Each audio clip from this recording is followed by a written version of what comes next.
कोल्ड्रिंकपेक्षा पण 1000 पट चांगलं असू शकतो आपल्या घरातलं हे मस्त असं देसी आणि हेल्दी ड्रिंक बरं का. आज फास्ट फूड आणि बाहेरच्या ड्रिंकच्या काळात आपण आपल्या पारंपरिक पदार्थांना विसरत चाललो आहोत. पण खरं पाहिलं ना तर आपल्या घरातले जुने पदार्थच शरीरासाठी जास्त चांगले आहेत. तुम्ही नाचणीची आंबील कधी पाहिली का? आणि तुमच्या घरात तिला काय म्हणतात ते कमेंटमध्ये नक्की सांगा.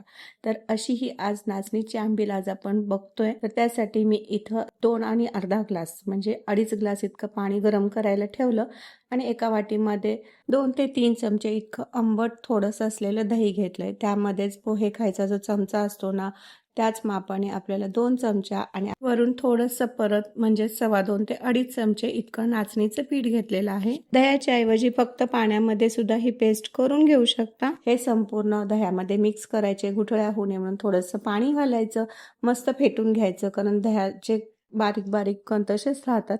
छान असं मिक्स पेस्ट झाली की उकळत्या पाण्यामध्ये हे टाकून द्यायचं आणि मस्त अशी उकळी आणायची. बरं उकळी आणत असताना हे अधूनमधून ढवळत राहायचं म्हणजे याच्या गुठळ्या होणार नाहीत आणि वरती साय धरणार नाही. 3-4 मिनिटं छान उकळल्यानंतर त्याच्यामध्ये लसूण, आलं आणि जिरे दाखवल्याप्रमाणे बारीक ठेचून घ्यायचं आणि आंबीलमध्ये टाकून द्यायचं. चवीनुसार मीठ घालायचं. परत 1 मिनिट शिजून घ्यायचं आणि थंडगार अशी आंबील पिऊन बघायचं. कशी झाली कमेंट करून नक्की सांगायचं.